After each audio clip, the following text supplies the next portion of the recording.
अस्सलाम वालेकुम, my name is doctor Khalood Imran. हमारे पास बहुत सी हामला खवातीन रिपोर्ट होती हैं कि रात को टांगों में इतनी बेचैनी होती है कि वो सोने नहीं देती। हमारी जो स्लीप है वो डिस्टर्ब है, टांगों में दर्द और बेचैनी और इचवी होती है जिसकी वजह से प्रॉपर नींद नहीं आती। इसकी क्या वजूहात है? इसको हम restless leg syndrome during pregnancy भी कहते हैं। अब इसकी वजूहात जो हैं वो अगर एक हामला औरत को पता होंगी तो ऑटोमेटिकली वो उस चीज का ख्याल करेगी। उसमें सबसे पहले हमारे पास जो वजह आती है वो है कैल्शियम विटामिन D3 की कमी। जब भी हामला खवातीन के जिस्म में कैल्शियम और विटामिन डी की कमी होगी तो ऑटोमेटिकली टांगों में अचवी, पेन और बेचैनी का होना बहुत ज्यादा कॉमन है। उसके अलावा आयरन डेफिशिएंसी, यानी कि अगर हीमोग्लोबिन कम है, एचबी लेवल्स कम है, तो ऑटोमेटिकली जो है हामला औरतों को टांगों में दर्द और बेचैनी और साथ पूरे जिस्म में दर्द होना बहुत कॉमन है। नॉर्मल जो एचपी लेवल्स हैं हामला खवातीन के वो 12 से 14 होने चाहिए। अगर 12 से कम है तो ये सिम्टम्स आ सकते हैं। उसके अलावा जो है वो फोलेट डेफिशिएंसी बहुत ज्यादा कॉमन है जो कि वजह बनती है टांगों में दर्द और बेचैनी की। उसके अलावा विटामिन B12 है जो कि बहुत एक मेन कॉज है टांगों में दर्द और जो है बेचैनी की। उसके अलावा क्योंकि जो प्रेगनेंसी है उसमें हार्मोन्स पीक पे होते हैं, due to hormonal peak levels टांगों में दर्द और बेचैनी होना बहुत ज्यादा कॉमन है। उसके अलावा जो है जो अगर जो बच्चियां पूरा दिन बैठी रहती हैं, लॉन्ग सिटिंग जॉब्स हैं, या घर में टांगे लटका के वो बहुत देर तक बैठी रहती हैं, तो सारा जो ब्लड है वो पूल हो जाता है टूवर्ड लेग्स। तो ऑटोमेटिकली जो है उनमें पेन होना रात के वक्त बहुत ज्यादा कॉमन है क्योंकि वहां की ब्लड सप्लाई अफेक्ट हो रही होती है। स्पेशली जो है मैं ऐसी बच्चियों का भी जिक्र करूंगी जो ऐसी जॉब्स करती हैं लाइक ट्रैफिक पुलिस में, या जो एज अ गार्ड कर रही होती हैं, कि जो इनका लॉन्ग स्टैंडिंग जॉब्स होती हैं या long sitting, in both positions में जो है ये प्रॉब्लम होता है। या कोई लॉन्ग ट्रेवलिंग की हिस्ट्री हो तो उसके बाद भी टांगों में दर्द और इचवी का होना और बेचैनी का बहुत ज्यादा कॉमन है। अब अगर हम बात करते हैं कि इसकी जो है वो ट्रीटमेंट ऑप्शंस क्या हैं, अगर हम अकॉर्डिंग टू कॉज जो है ट्रीटमेंट को डील करें तो ये बहुत मुनासिब होगा।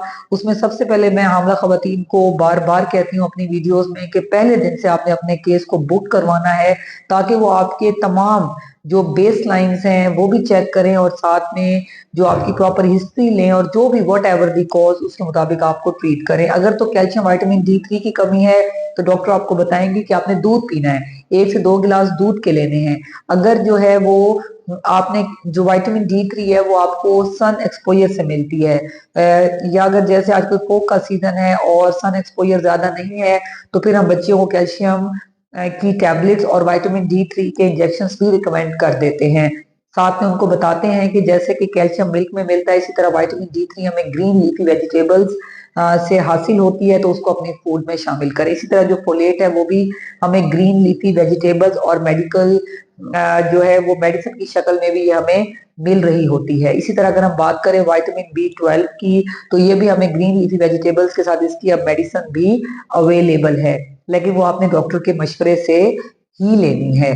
इसी तरह अगर जो है जैसे कि हार्मोन्स पीक पे होते हैं उसमें थोड़ी काउंसलिंग की जरूरत होती है, थोड़े से हम पेन किलर दे देते हैं और आपको जो है ये डॉक्टर समझा देते हैं कि ये हार्मोन्स की वजह से है, कोई और वजह नहीं है, तो आप परेशान ना हो। उसके लिए जो है आप जो हॉट वाटर जो है बैग्स हैं उससे जो है आप जो है वो अपनी टांगों को गर्म रख सकती हैं, या क्रेप बैंडेज को गर्म करके जो है लाइट वार्म करके उसको जो है टांग पे आप लपेट सकती हैं। तो उसकी ड्रेसिंग से भी जो है बहुत हद तक जो टांगों की दर्द और बेचैनी है वो बेहतर हो जाती है। इसी तरह अगर आपकी लॉन्ग स्टैंडिंग या लॉन्ग सीटिंग जॉब्स हैं तो फिर हम बताते हैं रात को सोते हुए जो आपकी लेग्स है थोड़ी सी एलिवेट होंगी, यानी कि आप पाँव के नीचे पिलो रख सकती हैं 1-2, ताकि जो ब्लड है वो वापस कूल डाउन हो जाए। और अगर ऐसी जॉब्स कर रहे हैं तो उसमें आप अगर बहुत देर तक बैठी हैं तो बीच में उठ के वॉक कर लें, अगर बहुत देर तक खड़ी हैं तो बीच में कुछ देर के लिए बैठ जाएं ताकि ब्लड सप्लाई वहां की रेगुलर रहे। साथ में एक्सरसाइज करें, लिटिल एक्सरसाइज वॉक करें, ताकि आपकी ब्लड सप्लाई तमाम बॉडी की भी, बच्चे की तरफ भी और टांगों की तरफ भी नॉर्मल रहे, ताकि आपको रेस्टलेस लेग सिंड्रोम जैसी प्रॉब्लम ना हो। तो अगर इसको लेके आपके माइंड में और कोई और भी क्वेश्चन है तो आप जो है वो कमेंट सेक्शन में लिख सकते हैं। I will reply that. Thank you so much.